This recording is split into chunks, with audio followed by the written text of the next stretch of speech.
What's happening? I'm Finch and this is Balls Bullet Points, our succinct look at some of sport's biggest occasions. With the European Championships just around the corner, we thought we'd do you a favour and do a group by group breakdown so you can get an insight into each team involved in the finals. Today, we're looking at Group C, which has Austria, the Netherlands, North Macedonia and the Ukraine. Are you ready to impress your mates with the knowledge you've gleaned from this video? Of course you are. Let's get right into it. Did you know that Vienna, capital of Austria, boasts the oldest zoo in the world? Austria qualified for the finals with a second place finish in Group 6, that's 6 points behind Poland. 21-year-old Hoffenheim midfielder Christoph Baumgartner could star for Austria, and he's already impressed the likes of Manchester United with his eye for goal in the Bundesliga this season, so keep an eye out for him.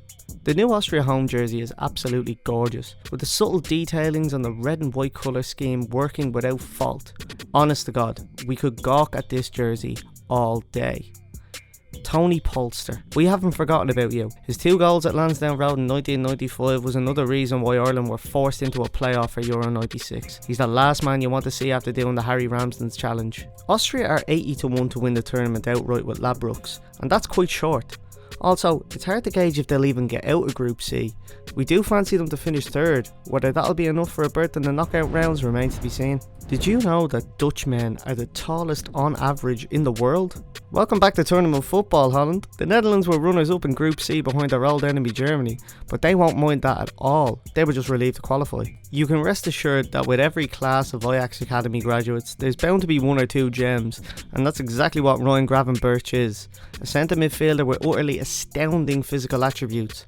Total football, Johan Cruyff, De Orange, Louis van Gaal's 4 strikers at Lansdowne Road, Memphis Depay's rapping, Edgar Davids' goggles, doing it for Virgil, learning not to call them Holland. Listen, it's always funnier when the traditional big boys struggle, and it's been 7 years since the Netherlands played at a major tournament. The fact that they're even back at a major tournament is a little bit sad.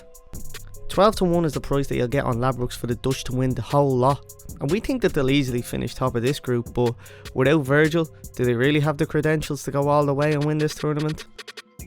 Would you mind liking the video, subscribing, and maybe even turning on the bell notification? Did you know that supposedly there are actual parts of Jesus' cross in North Macedonia?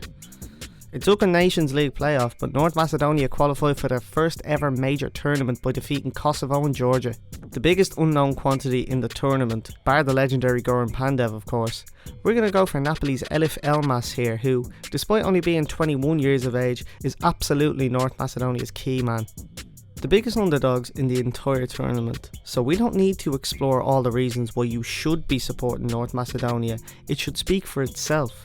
We'll put the squeeze on you. You should be supporting them. Remember what we just said, listen, don't mind that. The term having a Macedonia is coined whenever the Irish team conspires to snatch defeat from the jaws of victory. On April Fool's Day 1997, Ireland went to Skopje and lost 3-2. Unsurprisingly, North Macedonia are a 400-1 shout with Labrooks to win the tournament outright. Listen, they'll probably finish bottom of this group, but the fact that they're here is a miracle. Did you know that Ukraine boasts the deepest metro station in the entire world? Ukraine went unbeaten in their qualification group. They finished top of their group ahead of defending champions Portugal and Serbia. Ukraine are another team that are something of an unknown quantity. We're going to go with Mykola Shaparenko here. He's had an excellent season with Dynamo Kiev, and a good Euros could see him move to a top 5 league if he's lucky. If you're like us and unnecessarily romanticised mid-2000s football, the sight of Andrei Shevchenko in the Ukraine dugout is bound to make you feel pangs of nostalgia and wish for your youth back. Alexander Zinchenko. He confuses us whenever Man City play because he looks like Kevin De Bruyne is shrunk in the wash. And to be honest, we just aren't the biggest fan of him. We're sorry, Alexander, it's nothing personal. Ukraine are a relatively short 80-1 to win the tournament outright with Labrooks, and we do think that they're the second best team in this group, so second place for Sheva's side in our humble opinion. And that's it. Thanks for watching the video. Here you can subscribe to the channel and watch another bit of gorgeous content with those gorgeous eyes of yours.